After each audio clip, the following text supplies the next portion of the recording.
তো বন্ধুরা, এখন আমি রিভিউ করবো ভূত বাংলা মুভিটা নিয়ে। কালকে আমি মুভিটা দেখতে গেছিলাম, তো মুভিটা দেখে আসলাম। তো মুভিটা কেমন হচ্ছে সেটাই আলোচনা করবো তোমাদের সাথে। তো মুভির সময় রাখা আছে 2 ঘন্টা 45 মিনিট। এই মুভির মুখ্য চরিত্রে আছে অক্ষয় কুমার, পরেশ রাবল, রাজপাল যাদব, যিশু সেনগুপ্ত, টাব্বু। বহুত ভালো ভালো একটা কিন্তু এই মুভিতে কাজ করছে। তো এই মুভির কাহিনীটার কথা যদি বলি, মুভির কাহিনীতে দেখানো হয়েছে অর্জুন আচার্য নামের একটা ছেলে, প্লেড বাই অক্ষয় কুমার। তো অক্ষয় কুমার তার বোন আর তার বাবার সাথে ইংল্যান্ডে থাকে। তো অক্ষয় কুমার একদিন জানতে পারে যে তাদের সম্পত্তি আছে মঙ্গলপুর নামের একটা গ্রামের ভিতরে। তো সে একদিন মঙ্গলপুরে যায়, মঙ্গলপুর যাওয়ার পরে সেখানে দেখে যে একটা বহুত পুরানা হাভেলি আছে।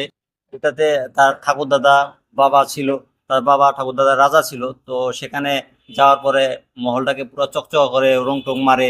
তারপর সেখানে বলে যে আমার বোনের বিয়ে এই মহলের ভিতরেই হবো।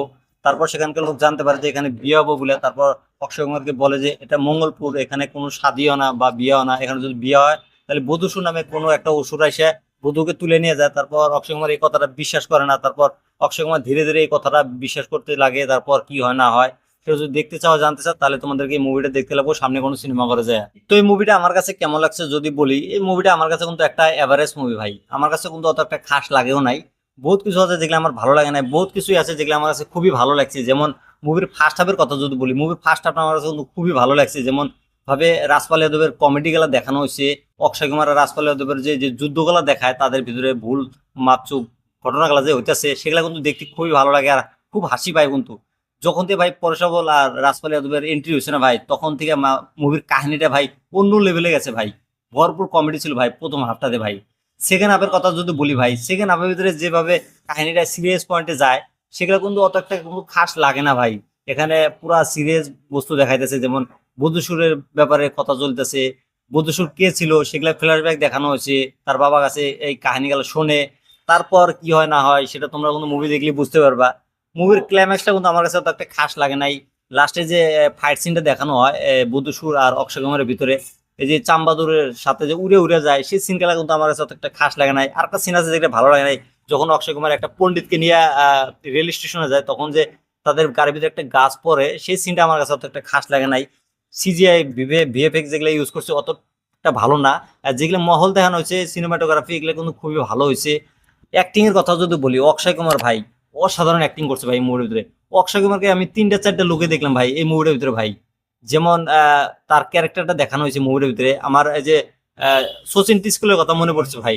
তারপরে ভাগাম ভাগে যে রাজু আসলো, তার কথাও মনে পড়ছে। তারপর বহু ধরনের ক্যারেক্টার তাকে আমি দেখতে পাচ্ছি এই মুভির ভিতরে ভাই।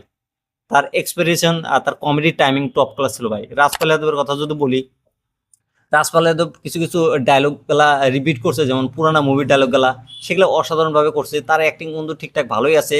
এখন তার যে বয়স হয়েছে, তো সেই হিসেবে কমেডি ভালো করছে। পরেশ রাওয়ালের কথা যদি বলি, সে টুকটাক ভালো অ্যাক্টিং করছে। যিশু সেনগুপ্ত টুকটাক ভালো অ্যাক্টিং করছেই। বাকি যতগুলো অ্যাক্টর ছিল তারা ঠিকঠাক ভালো অ্যাক্টিং করছে। সবচেয়ে ভালো অ্যাক্টিং আমার কাছে পরেশ রাওয়াল আর হলো অক্ষয় কুমারেরই ভালো লাগছে, কারণ তারাই এই মুভির দুইটা জান ছিল কিন্তু। তো অ্যাক্টিং এর মামলায় সবাই ঠিকঠাক ভালো অ্যাক্টিং করছে। সিনেমাটোগ্রাফি গুলা খুবই ভালো হয়েছে। যেমন ফ্ল্যাশব্যাকে যে সিনগুলো দেখায় তাদের বধূসুরের কাহিনী গুলা, সেগুলো যে সেট আপ গুলা দেখানো হয়েছে পুরানা যুগের, তো সেগুলো কিন্তু অসাধারণ হয়েছে। আর ব্যাকগ্রাউন্ড মিউজিকের কথা যদি বলি, ব্যাকগ্রাউন্ড মিউজিক খুবই ভালো হয়েছে। যে রামজি মাফ করে এই গানটা ফ্ল্যাশব্যাকে মানে ব্যাকগ্রাউন্ড মিউজিকে বাজে, তো সেগুলা খুবই ভালো হয়েছে। তারপর গানের কথা যদি বলি, 2-3টা গান আছে, গানগুলো কিন্তু অত একটা ভালো না। ওই গানটাই ভালো, ভূতের গানটা যে আছে সেটাই ভালো লাগছে। আর মুভির ভিতরে যেগুলা অ্যাকশন সিনের কথা যদি বলি, আর যেগুলা ভুতিয়া সিনের কথা যদি বলি, সেগুলা টুকটাক ভালোই আছে। তো একটা ভয় পায়ও না, টুকটাক ঠিকই আছে। যারা পুরো অডিয়েন্স তাদের কাছে অত একটা ভয় লাগবে না, যারা নতুন নতুন ভূতের মুভি দেখা শিখছে তাদের জন্য ভালো লাগতে পারে। আর কমেডির কথা কি বলবো ভাই, কমেডি টপ ক্লাস ছিল মুভির ভিতরে। মুভির ফার্স্ট হাফটা একটা মুভি আর সেকেন্ড হাফটা একটা মুভি ভাই, দুটো মুভি বলাই যায় মুভিটার ভিতরে। তো ঠিকঠাক আছে আর কি। তোমরা যদি অক্ষয় কুমারের ফ্যান হয়ে থাকো, তাহলে তোমাদের জন্য এই মুভিটা খুবই ভালো হবো। আর যারা যারা মুভিটা দেখছো, তাহলে আমাকে কমেন্ট করে জানাও মুভিটা তোমাদের কাছে কেমন লাগছে। আর যারা যারা এখনো দেখো নাই, তারা যা সামনে কোনো সিনেমা থাকলে সেখানে যা দেখতে পারো। আর আমার রিভিউটা তোমাদের কাছে কেমন লাগছে সেটা তোমরা কমেন্ট করে জানিয়ে দিও। আর এরকম রিভিউ দেখার জন্য আমার এই চ্যানেলটা সাবস্ক্রাইব করে দিও।